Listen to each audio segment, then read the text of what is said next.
and professional career with great interest and great pride. Let me clarify that. As one of my peers who have gone on to achieve remarkable feats, I am both proud for her and proud of her outstanding achievements. Let me recount some of them. Professor Silva de Alwis serves as a distinguished faculty on law and global leadership at the University of Pennsylvania Law School and Wharton Business School. A vibrant and globally recognized scholar, her current work focuses on international human rights as well as women, peace, and security, while her disciplinary interests straddles the domains of global legal studies and justice, feminist studies, political studies, and also touches on literature and philosophy occasionally. Her work has been published in a number of leading law reviews, including those of Harvard, Yale, Columbia, Penn, Berkeley, Duke, Georgetown, UCLA in the United States, as well as Oxford and Cambridge in the United Kingdom. She's also visiting faculty at the prestigious Harvard Kennedy School of Government, a senior fellow of the Harvard Law School Center for the Legal Profession, and she is also the Hillary Rodham Clinton Distinguished Global Fellow on Gender Equity at the Georgetown Institute of Women, Peace, and Security. She is presently completing her tenure 2023 to 2025 as a visiting fellow at the University of Oxford. Yet her impressive record is not confined to academic scholarship. She is currently a member of the United Nations Committee on the Elimination of Discrimination Against Women, and as such is the second Sri Lankan to be serving on the treaty body to the CEDAW, the first being the Sri Lankan Professor Savitri Gunasekara, who incidentally delivered the inaugural CGS UK Oration in 2012. Within the CEDAW committee, Professor De Silva de Alwis serves as the chair of individual complaints and co-chair of Women, Peace and Security. She is thus at the forefront of redefining and upgrading existing global standards and evolving new legal norms befitting the profound new needs and rapid pace of our times. For instance, in the new addendum to GR 30 of UN CEDAW to be launched on the 25th anniversary of the Women, Peace and Security Agenda, I'm aware that she has included contextual transformations referred to in other UN treaties, like climate crisis, nuclear weapons proliferation, AI-spawned warfare and violence, and possibly outer space interactions, in order to modernize these international standards for 21st century. Case of illicit seduction of young women and girls, some of them middle school age, who were coerced into uploading sexually explicit photos and videos of them to Telegram, which were then sold and shared in chat rooms with up to 10 to thousands of users. If they didn't comply, the chat room operators threatened to release their explicit content to their families, and in the case of minors, their schools. The sheer scale and lurid nature of the content was staggering. At the South Korean Constitutional Court, I noted that the first social media platform, Facebook, itself grew out of a history of misogyny. The genesis of Facebook, FaceMash, was to rate young women's sexual appeal at Harvard and other elite Ivy League universities in the United States. I argue that around the world, online misogyny is a mirror image of offline misogyny, and that while offline misogyny bleeds into online misogyny, the lines between the two are often blurred. Digital violence is ubiquitous because, unlike physical violence, digital violence is omnipresent. I will share a few snapshots of my dialogues with governments at the United Nations Convention on the Elimination of Discrimination Against Women, or CEDAW, on which I serve. As one of the world's most advanced digital societies, South Korea has witnessed a dizzying rise in cyber-sexual crimes targeting girls and adolescents. When South Korea came before the UN CEDAW Committee in 2024, I was the country rapporteur for South Korea. And in my constructive dialogue, I said to South Korea, the significant rise of anti-feminist rhetoric offline parallels a culture of anti-feminism rapidly proliferating among young men online. Further, in the concluding observations, I emphasized the government's obligation to develop a regulatory framework to address, and I quote, the increasing use of new digital technologies for online gender-based violence, including cyberstalking, harassment, doxing, and the non-consensual sharing of intimate images, the proliferation of AI-generated sexually explicit media, deepfake videos, synthetic media, trolling, cyber-flashing, gendered hate speech, disinformation, misinformation, cyber smear campaigns, and online pornography which commodify and objectify women's bodies. The list goes on, and it is still an unanticipated crime. Last month, as country rapporteur to Thailand, I said the same to Thailand, which is poised to build Southeast Asia's Silicon Valley, and called upon the state to combat the rising misogyny in the online and offline manosphere through policymaking. It was the first time that the term manosphere was used in a treaty body, and to replace the culture of misogyny with a culture of respect, and to exercise due diligence in the private sector, particularly in the innovation economy. I was also the country rapporteur to Tuvalu, which is facing a climate emergency, as many of you know, because of rising waters, and it has created the world's first digital twin, even as the country disappears into the sea. This digital state exists on Meta and can create its own challenges. And I said to Tuvalu to develop a framework for digital governance and cybersecurity that protects the rights of women and girls, including their right to privacy on metaverse. Digital governance is integral to good governance and the rule of law. The weaponizing of technology will make conflict more lethal.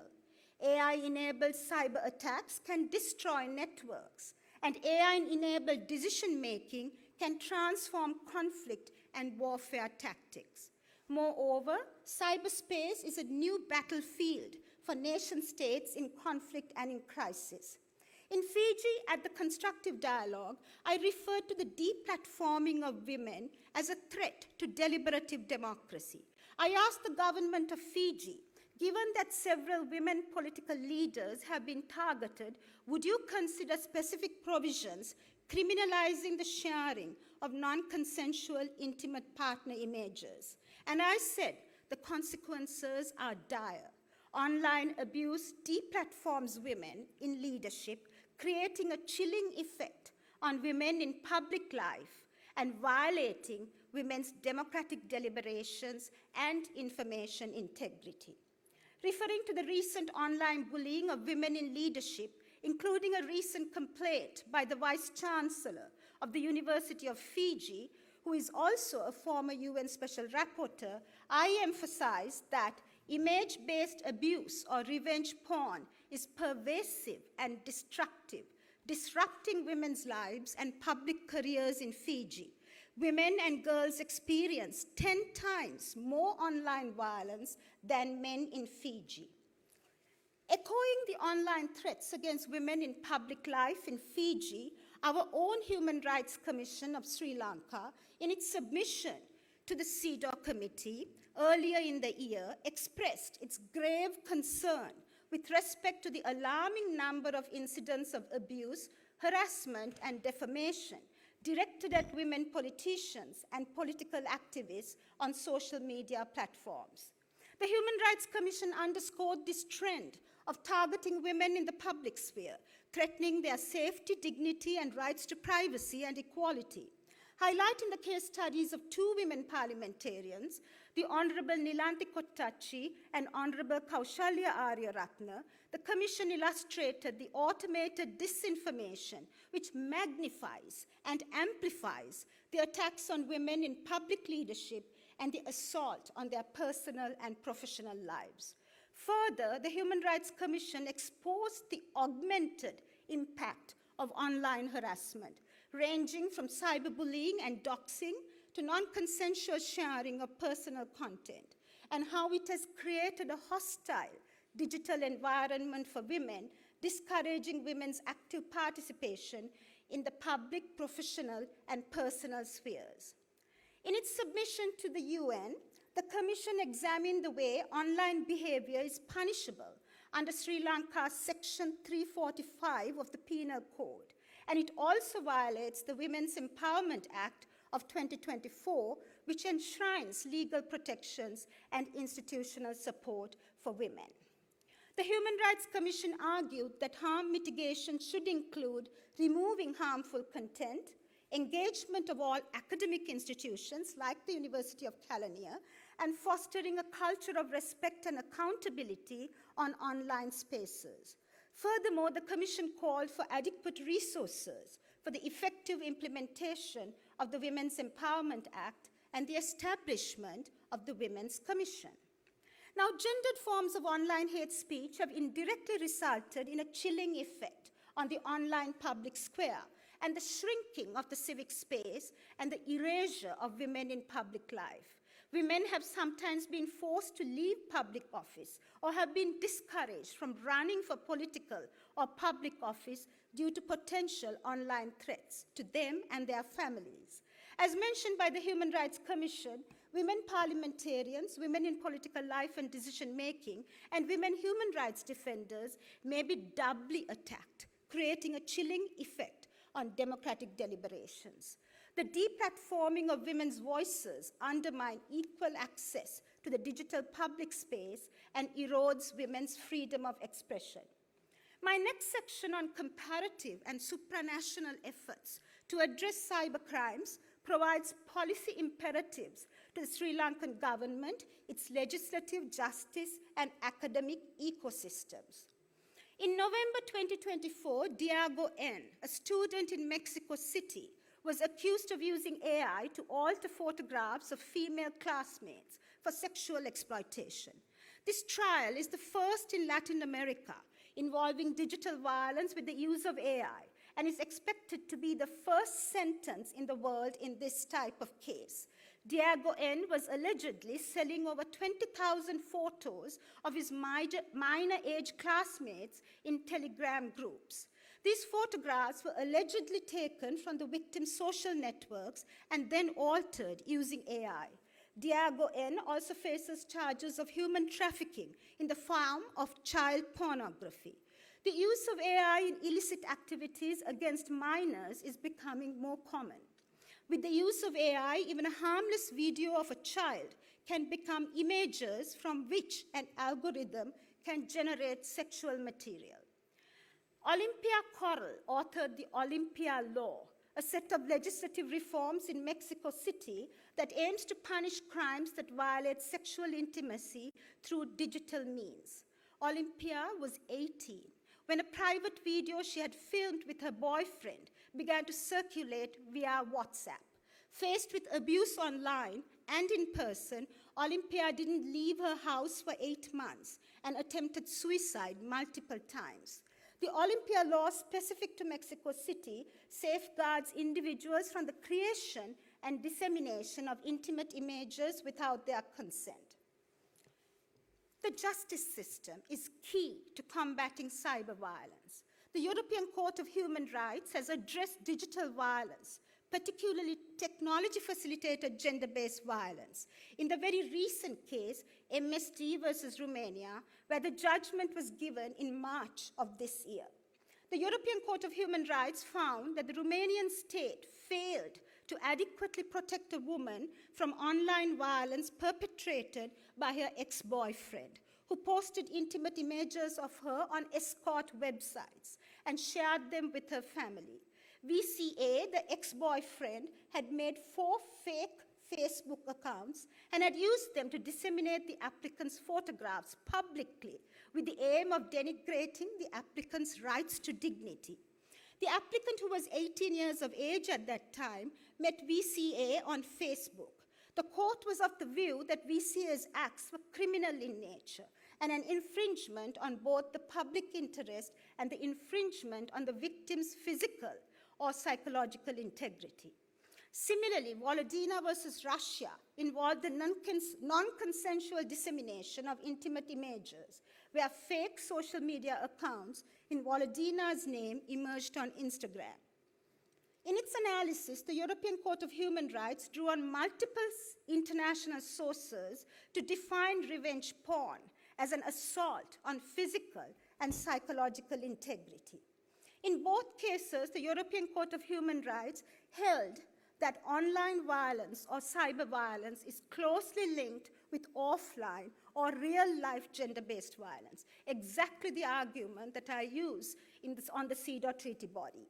In September 2023, the UK adopted the Online Safety Act, of the most wide-ranging efforts by a Western democracy to oversee digital discourse, with a specific focus on safeguarding children and addressing their mental health challenges, including the potential to self-harm and suicide. Now, the bill defines primary priority content that is harmful to children as content which encourages, promotes, or provides instructions for suicide, suicidal ideation, an act of deliberate self-injury, and an eating disorder. These are policy imperatives for Sri Lanka's National Child Protection Authority and its Cybercrime Division, which expands cybercrimes to cover physical or mental harm or loss to the victim directly or indirectly. I have argued that although the direct physical act of sexual violence is different from online violence, there are also many similarities. First, both acts share the structural gender inequities that lie at the root of such conduct. Second, paralleling the defense that women and girls are free to leave an abusive relationship, the defense that women and girls are free to leave an abusive online environment denies their right to assembly and freedom of expression in the online public square. On December 2024, the United Nations General Assembly adopted a treaty entitled Countering the Use of Information and Communications Technologies for Criminal Purposes. The treaty is also known as the Cybercrime Convention and is the first international criminal justice treaty of the 21st century. And I'm proud that this treaty was supported by Sri Lanka. The treaty illustrates 4 specific gendered crimes. 1, online grooming. Although not defined in the convention, grooming is part of a chilling sexual abuse that involves gaining access to the child through sequential relationship forming. Experts have sometimes distinguished between contact groomers and fantasy groomers. Fantasy groomers simply use their sexualized conversations with children as material for autoerotic gratification. The convention calls upon domestic law to address intentionally communicating, soliciting, grooming, or making any arrangement through IT technology systems for the purpose of committing a sexual offense against a child. Approximately 1 in 5 girls and 1 in 20 boys are victims of such abuse in the world. In Sri Lanka, a 2021 study by Save the Children on online violence in urban and semi-urban settlements in Sri Lanka found that over 28% of the child participants had experienced some kind of online violence, with girls experiencing a higher proportion of the violence experience. And I thank Professor Maitri Wickramasinghe for sharing this data with me. The second element of the UN Convention is cyber trafficking, Over the last few decades, social media platforms such as Facebook, Snapchat, WhatsApp, and Xbox Live have also been used to recruit victims, largely women and children, through either direct messaging or catfishing. Cyberspace can also serve as a platform for cybercrimes to target, harass, and traffic women and girls for terrorist purposes. For example, ISIS and Boko Haram used cyberspace, including through videos, blogs, and social media messaging, to recruit young girls. Thirdly, the non-consensual distribution of intimate images. A University of Exeter study shows that females disproportionately suffer intimate image abuse, otherwise known as revenge porn. A MIT study reveals that more than 90% of deepfake victims are women who experience online sexual harassment and non-consensual deepfake porn. And finally, cyber scams. According to the Sri Lankan Computer Emergency Readiness Team, in 2024, approximately 10,000 cybercrime cases were reported in Sri Lanka just in the first 10 months of that year. Cybercrimes also target women and impact them differently. Cybercrimes are exploiting AI to engage in identity theft scams, which pose a threat to personal and financial security. Cyber attacks that target women include malware, ransomware, Trojan horses, and denial of service attacks. As a result of these attacks, women can lose access to critical information that ensure their personal safety both in and outside the intimate sphere. Now, data breaches may also carry differentiated gendered effects. In cases where medical data is exposed, for example, revealing the personal information of women, such as in relation to reproductive care, this might have harmful gendered consequences. For example, in July 2016, São Paulo, Brazil, was crippled by a data breach exposing the personal data of an estimated 650,000 patients in the Brazilian public health systems. So this is a cry of caution to the dean of the medical school here in California, because this breach can expose critical information on reproductive care, information and data on women's health, including menstrual cycles, pregnancy, and birth control, are increasingly vulnerable to cybersecurity risks, especially when leaked data can enable personal information to be used against women offline. The hope is that this UN convention, the first of its kind, will be domesticated in Sri Lanka with strong gender protection. The hope is that cybercrime will be recognized as a form of economic and structural violence with gendered implications and will be included as a new category of gender-based violence in Sri Lanka's policy framework. Distinguished faculty, exponential advances in AI are already transforming how we live, learn, and fear. Pornographic deepfakes reinforce a culture that commodifies and objectifies women's bodies. Pornographic deepfakes have become the new sites for gender-based violence against women and tech-facilitated abuse. MIT research suggests that more than 95% of deepfake videos on the internet were pornographic, and that 99% of those targeted were women or girls.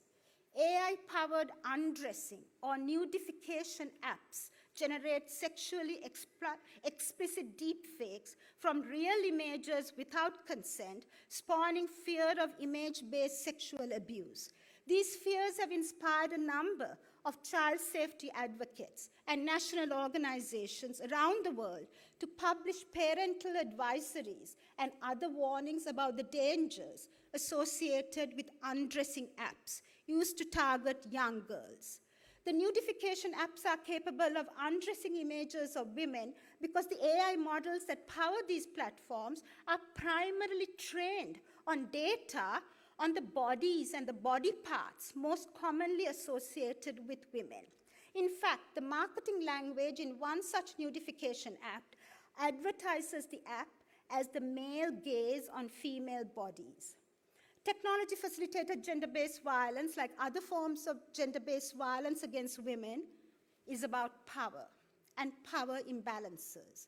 The AI revolution, including large language models and generative AI, reproduces old power disparities and creates new ones, both online and offline.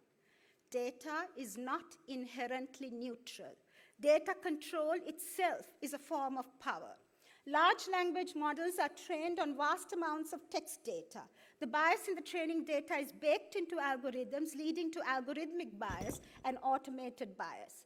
It has also never been so easy to produce false videos, audio, and text through content that deep learning AI has generated and synthesized. MIT researchers have also concluded that falsehood diffuses significantly farther, faster, deeper, and more broadly than the truth in all categories of information, and in many cases by an order of magnitude. They found specifically that falsehoods travels 6 times faster than truth. Tech companies must comply with international human rights standards, including CEDAW's human rights guarantees.